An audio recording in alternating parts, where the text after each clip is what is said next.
Bom, vamos para o versículo de hoje.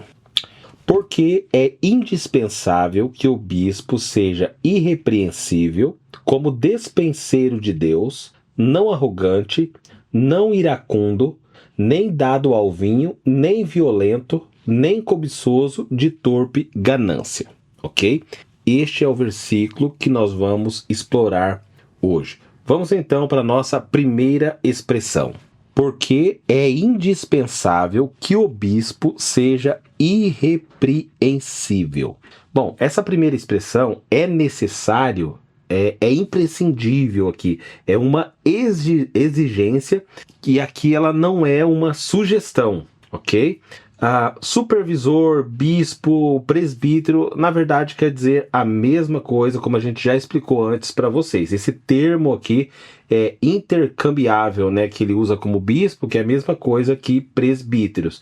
E aí você pode conferir lá no livro de Atos, capítulo 20, versículo 17 e 28 também sobre isso, ok?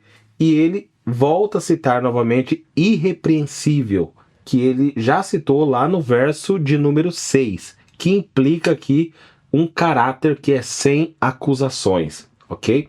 Então, o bispo é alguém que representa Deus diante do povo, portanto, sua vida ela deve refletir a integridade e também santidade, ok?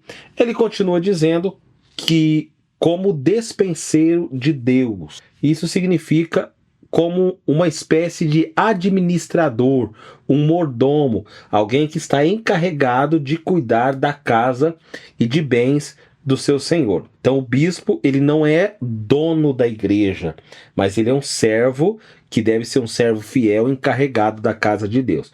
Então isso remete aqui à responsabilidade espiritual, doutrinária e moral de cuidar do povo de Deus com zelo e também com fidelidade. Terceira expressão a ser analisada aqui é não arrogante, ou seja, autossuficiente, teimoso, obstinado, orgulhoso, muitas vezes em querer impor a sua própria vontade.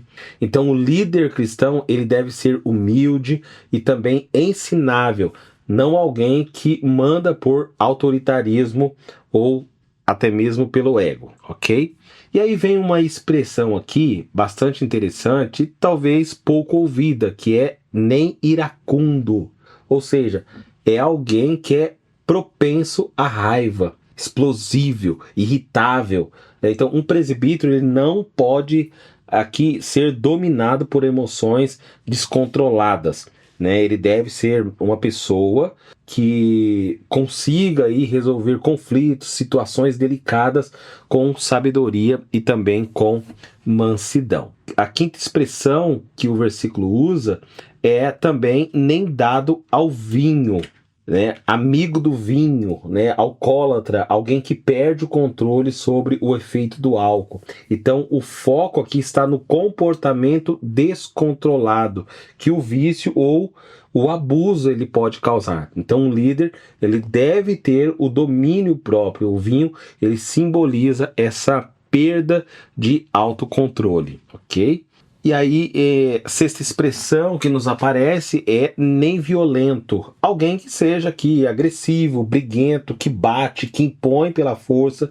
Então, presbítero ele deve ser alguém que uma das suas características é ser alguém pacificador e não alguém de espírito violento ou vingativo. Outra expressão que aparece é nem cobiçoso de torpe ganância, alguém que visa lucros vergonhosos, ganancioso, corrupto. Então, o líder, né, um presbítero, um bispo, um pastor, ele não deve buscar aqui o ministério por dinheiro, então benefícios ou status, mas por amor ao Senhor, por amor à igreja, por amor à obra de Cristo na vida da igreja, ok? Quais são as aplicações práticas que nós aprendemos desse versículo? Que a liderança espiritual ela vai exigir um caráter e maturidade até mesmo emocional. Então, pastores, presbíteros, eles devem ser esse modelo de vida piedosa, de prática, né? E digna de confiança.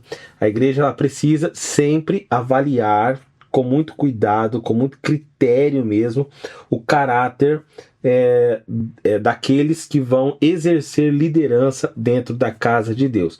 E um ministério movido por ego, raiva ou ganância, ele não glorifica a Deus. Por isso que a igreja ela precisa ser criteriosa com relação à escolha desses líderes que vão cuidar da igreja, ok? Então essa é a explicação do versículo 6 do capítulo 1 do livro de Tito.